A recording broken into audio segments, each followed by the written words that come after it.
Across America and around the world, you're listening to the Hour of the Time, the only hour that ever was or ever will be, for during this hour you will decide your future and thus our collective futures. I'm your host, William Cooper. Everybody look back in that corner at the far side of the room where it's real dark behind that chair. I'm going to turn on a very, very bright light, and I want you all to watch the cockroaches scatter.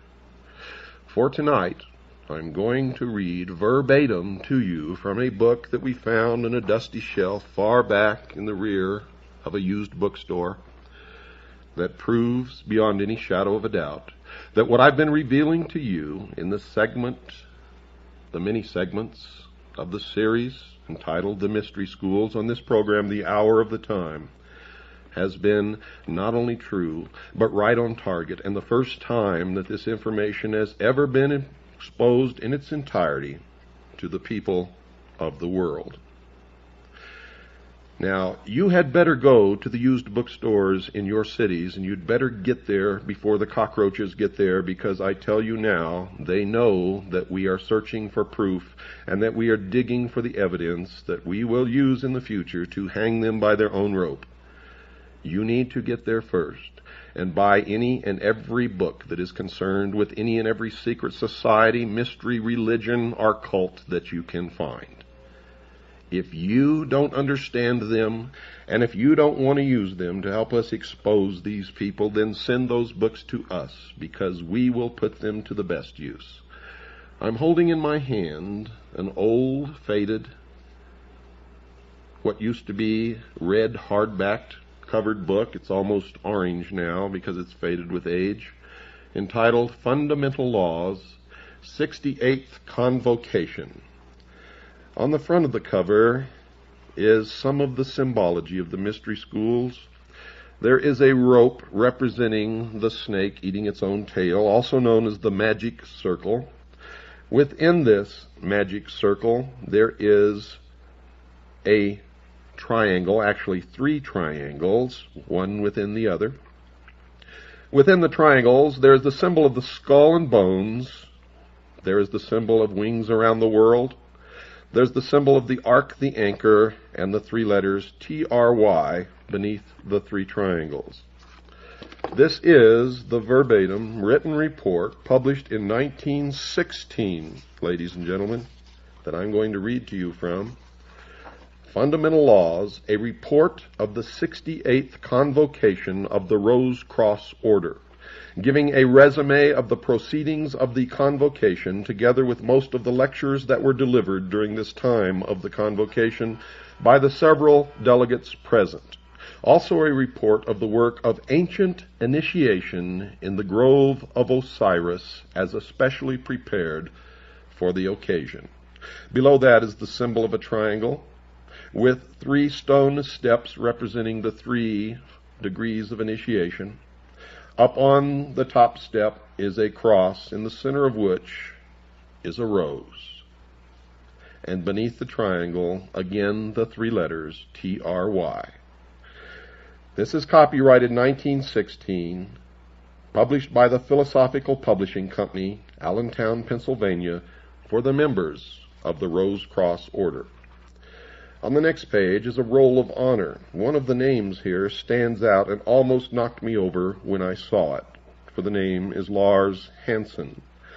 Now, it is not the Lars Hansen that we've discussed on this show, and we're going to look into it to find out if this was his father or grandfather or great-grandfather. Could have been either one of the 3.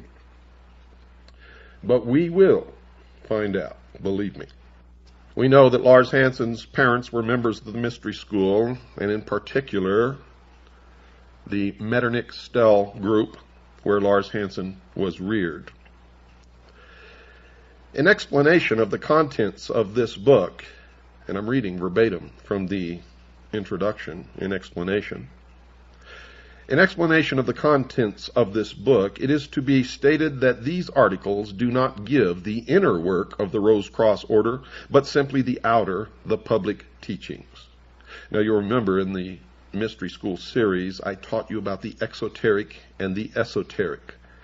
What you're going to get in this book, because they never publish the esoteric anywhere, it's always hidden in symbology, but there are incredible admissions in this book that you will hear in the exoteric. Reading again, verbatim. The Illuminati and its soul science work may be called the child of the Rose Cross Order.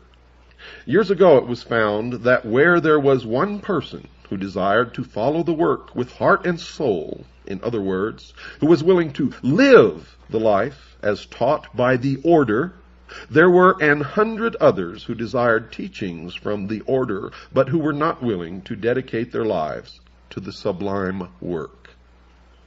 Now I break from this for a moment to remind you that I have previously stated that the Fraternity of Freemasons, the Ancient Order of the Rose and Cross, the Sovereign and Military Order of the Knights of Malta, the Knights Templars, the Mormon Church, all of these, the Illuminati, the Order, the Skull and Bones, are all the same organization. And what you have just heard is the first admission of that fact. And you are going to hear more as I progress. And remember, I'm reading this right out of their own publication, a hard-bound book published by the Philosophical Society in Allentown, Pennsylvania, specifically for the Rose Cross Order. Continuing. These thousands had to be taken care of, and as a result, the Illuminati and its soul science work was born. When in April, now that's April of 1916, folks, April of 1916, remember that. When in April the order went forth to the brethren that a sacred convocation was to be held, all delegates were requested to prepare articles on soul science so that regular lecture sessions could be held.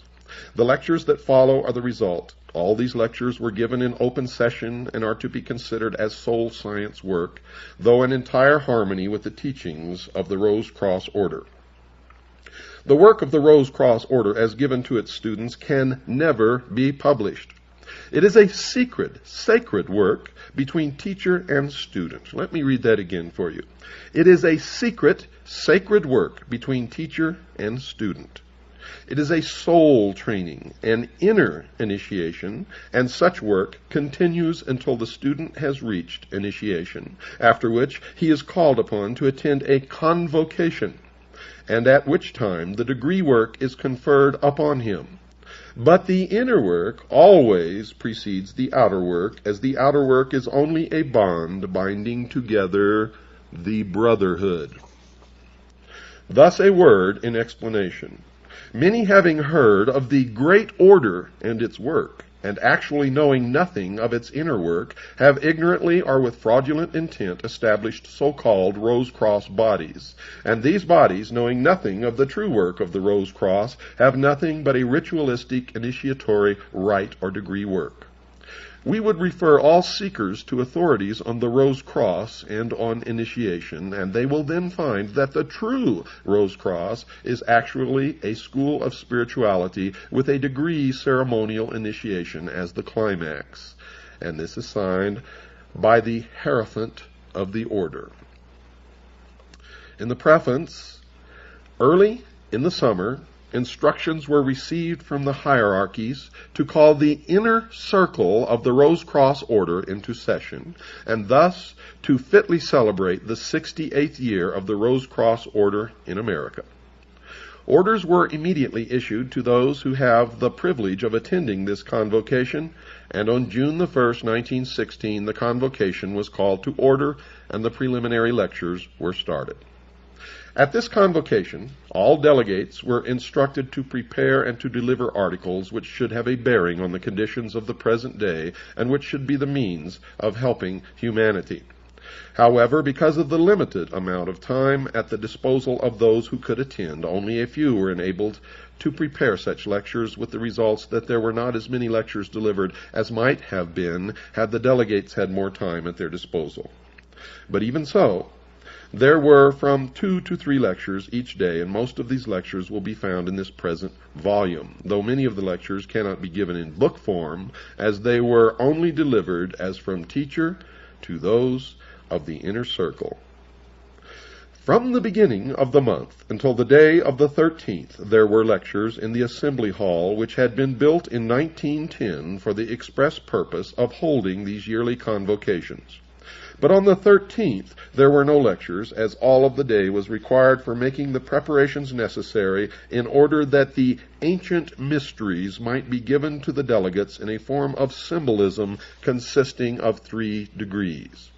I can do no better than to give the article prepared by Grace K. Morey of Buffalo, New York, the secretary of the Rose Cross Sacred College for the Buffalo, New York papers, and which appeared in the Buffalo Express, July 16th, 1916. This is entitled Ancient Mysteries of Egypt Given in an Initiation of 3 Degrees. Pay close attention, folks, for what you're going to hear now confirms much of what I have been revealing to you in the series on the Hour of the Time known as the Mystery Schools.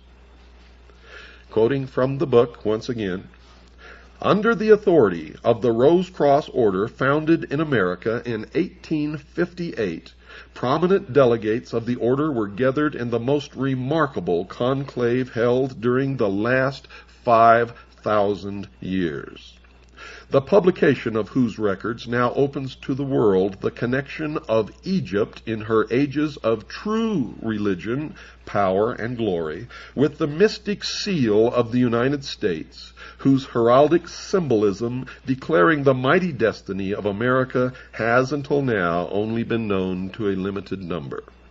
Not anymore. At Beverly Hall, in the beautiful Tohickon Valley, about 4 miles from the town of Quakertown, men and women of all ranks of life and from all parts of the world, high masons and members of the Eastern Star, physicians, teachers, authors, and members of all denominations, inclusive of the Hebrew, all these assembled at the call of the Grand Master of the Rose Cross Order for the 68th Convocation. And that should silence the cockroaches who are now scurrying from the light, who say that they are not all one order. They are known as the Brotherhood, the Order, the Ancient Order of the Rose and Cross, the Fraternity of Freemasons, and, of course, those of you who have been listening know the rest.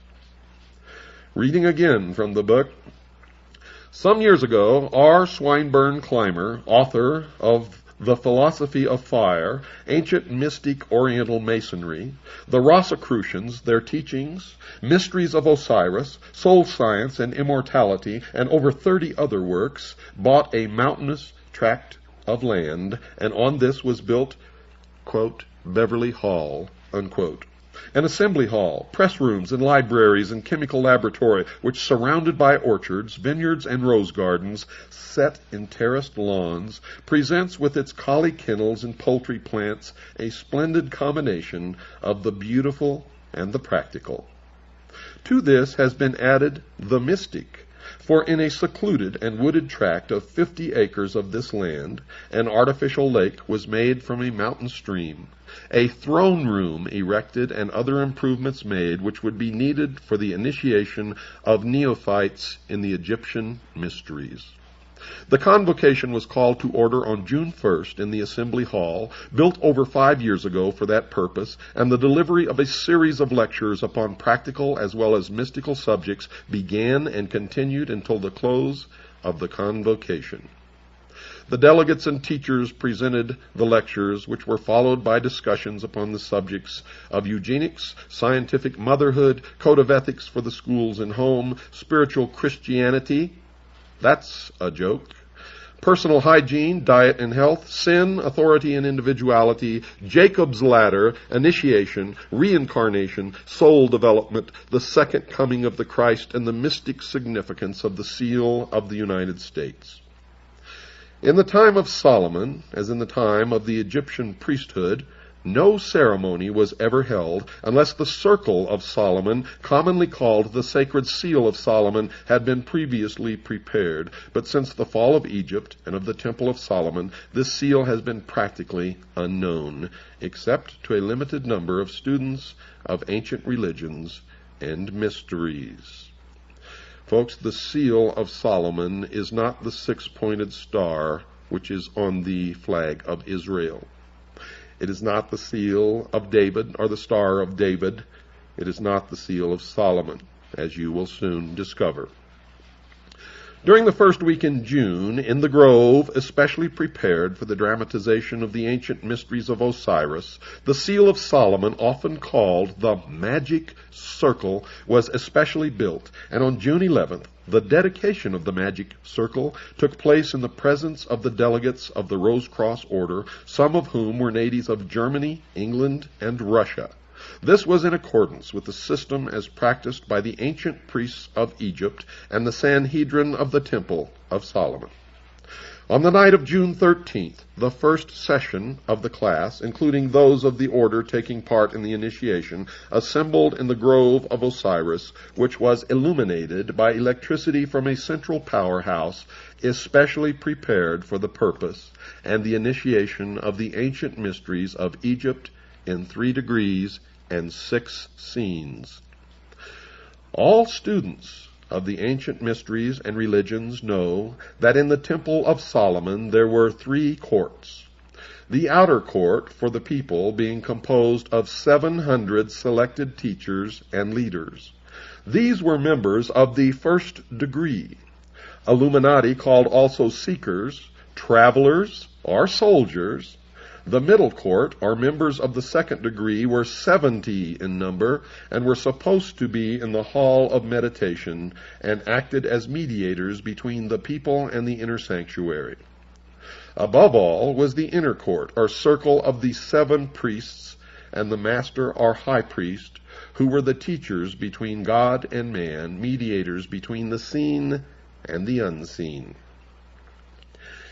In the Egyptian mysteries, the first court was made up of the royal youth of Egypt, and such students from foreign countries as desired to enter the temple and priesthood, and these during probation were often known as, quote, soldiers of the priesthood, unquote, as it was their duty while undergoing the preliminary training and tests to guard the priesthood and its work even to the death. The second class, corresponding to a second degree, were those who had passed this test, and who were in the hall of meditation and purification in preparation for the first vows and the dedication of the body, mind, soul, and spirit to God and the service of mankind. The third class, called the third degree, were those who had passed with credit the tests of the first degree, the purification of the second, as well as the various stages of development required of all students in the halls of meditation. In the royal third degree, which took place in the temple, the neophyte received the final instruction. After this came the final test in the beautiful ceremony of the death of the old life, the giving up of the body and its temptations, and the raising of the slain Osiris, our spiritual body, by his faithful spouse Isis, the soul, with the final illumination.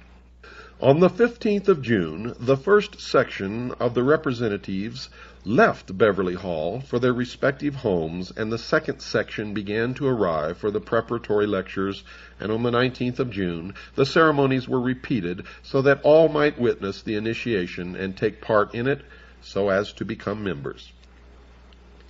So far as can be learned, either through travel or history, never before since the fall of Egypt and its priesthood and the fall of the Temple of Solomon has there ever been a grove, a lake to represent the Nile, a magic circle, or a temple prepared, nor is it believed that anywhere in the world does there today exist such a circle. Nearest to this, however, is Stonehenge of the Druids of Britain, to which their descendants travel each year at a certain time to greet the sun and renew their vows.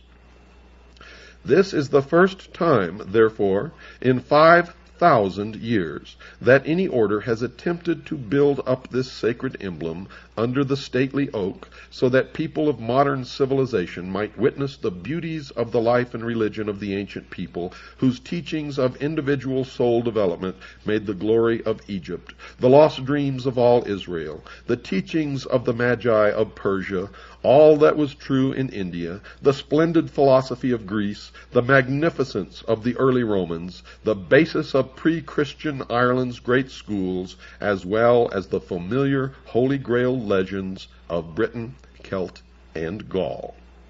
In this light of brotherhood of man and fatherhood of God was founded this great republic foretold by Virgil, upon whose seal is set the Egyptian pyramid, completed by the white stone of spiritual purification as the crown of the ages. It's time for our break, folks. Don't go away, for I'll be right back after this very short pause. In the winter, far beneath the snow, lies a seed that with the sun's love becomes the rose. Only those of you who have listened to the full series of broadcasts on the hour of the time of the mystery schools will understand exactly what that means. And you will know and have an entirely different understanding of that song, which is beautiful, to say the least, but does not convey the message that many of you have always thought you heard. You see, the mystery schools speak to each other in symbology, in a symbolic language that they have learned to use over the millennia to hide their real secrets, their real intent, their real work, which has always been from the beginning to reestablish on this earth an ancient government ruled by a council of wise men, a benevolent despotism, a one-world totalitarian socialist government. Don't ever forget that, folks. If you love being free, the New World Order utopia is not for you, and it certainly is not for me.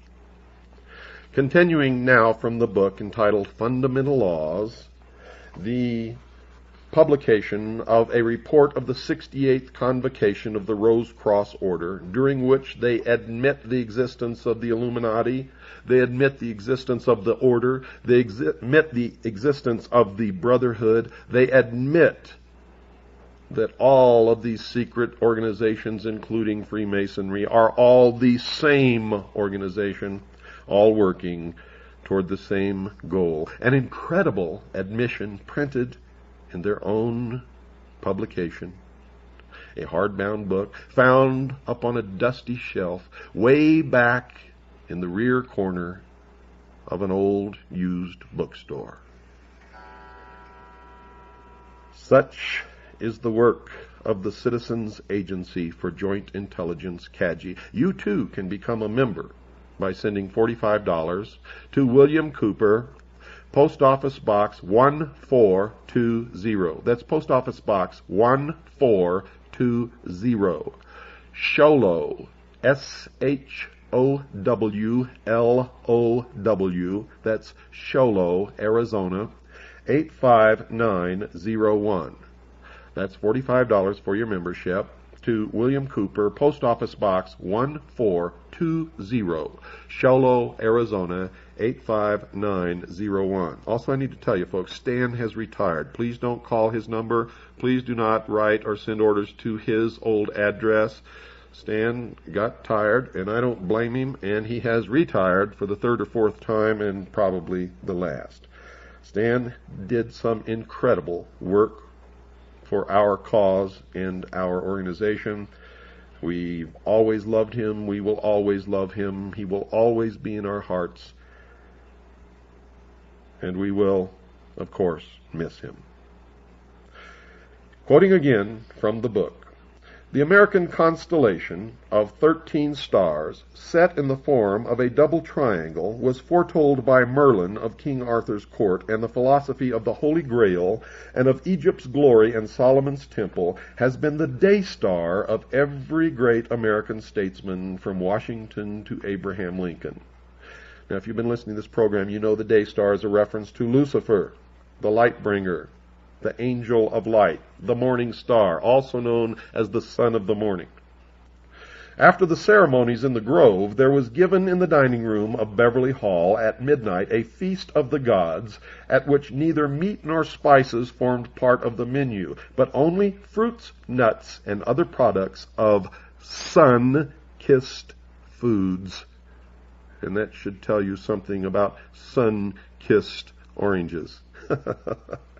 The conclusion of the rites was held at sunrise in the grove with a musical communion service, at which nectar of roses distilled from the 30,000 roses blooming each June upon the lawns at Beverly Hall was served as emblematic of the wine of the soul, and for this service the rose bushes were planted several years ago. This is also from the book, folks. I wish that all the readers of this book might have been present at the preparation, at the building, and at the dedication of this ancient magic circle.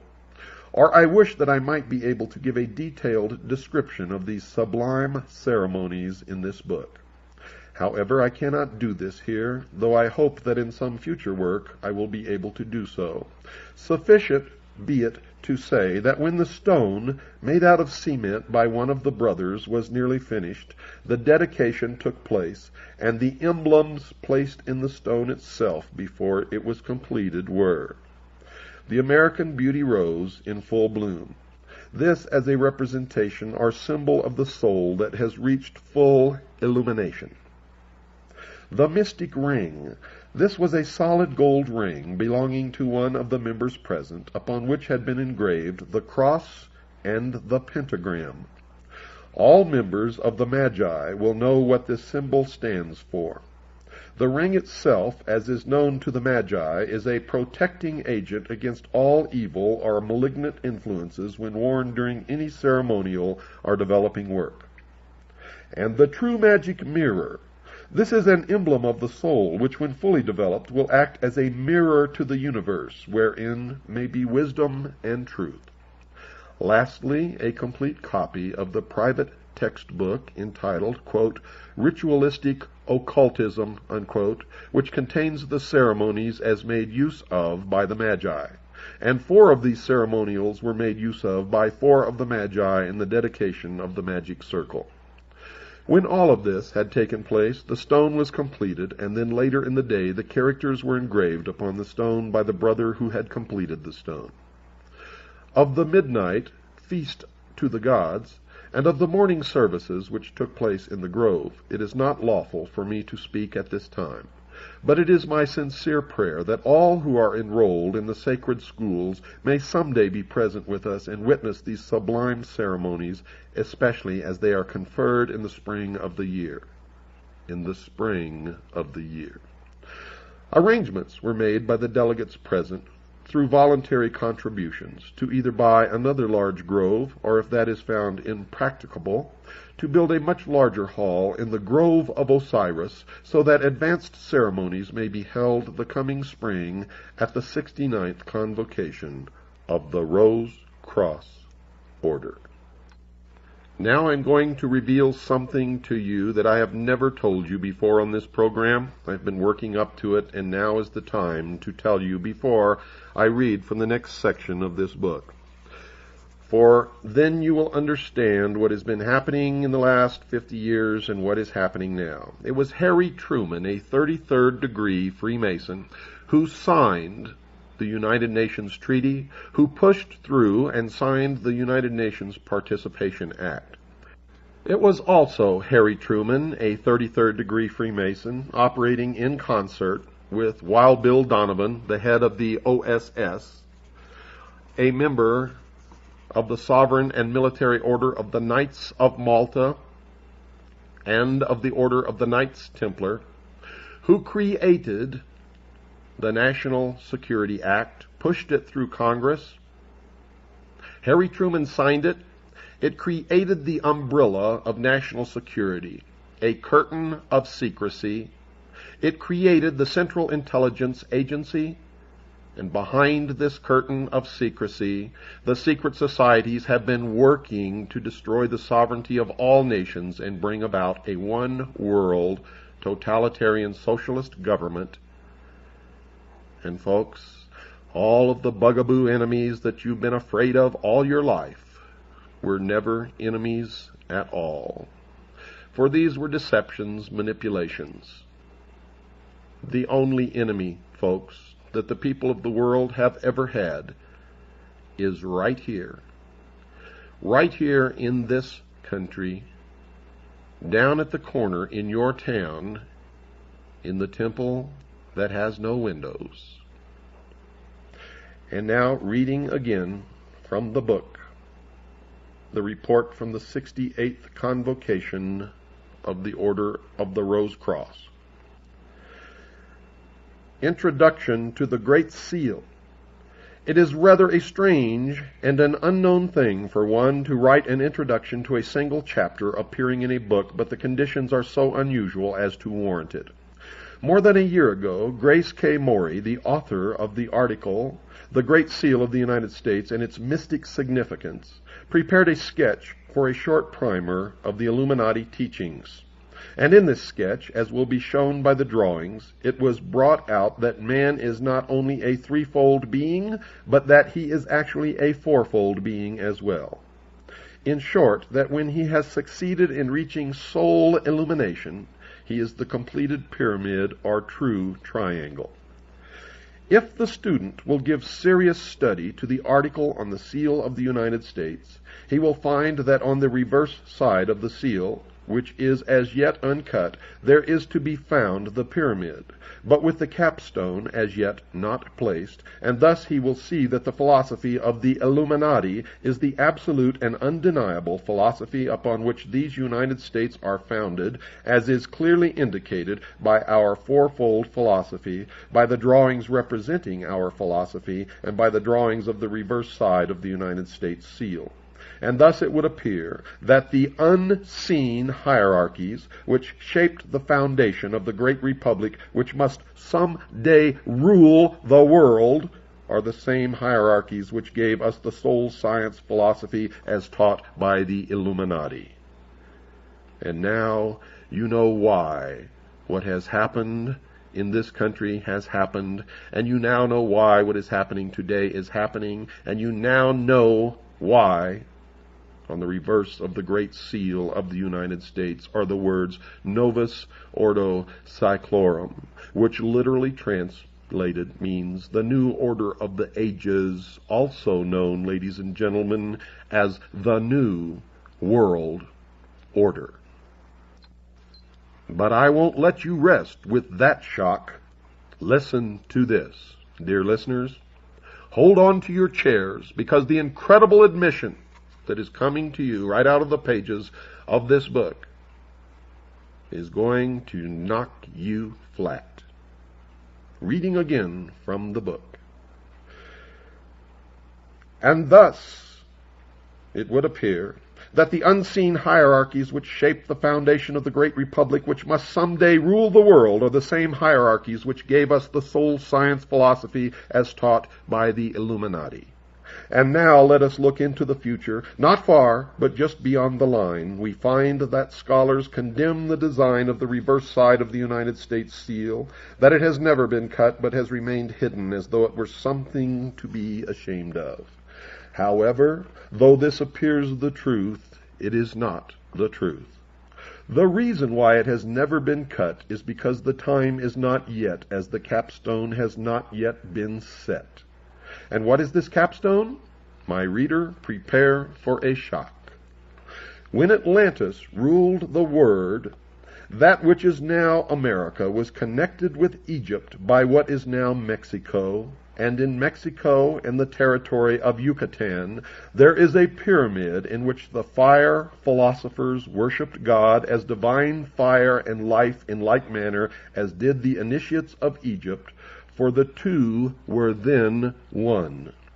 America is not complete and will not be complete, cannot be complete, until Mexico is again part of America as she was in the long ago. And when Mexico is once again a part of the United States, then will the capstone have been set on the pyramid, and the reverse side of the United States seal will be cut.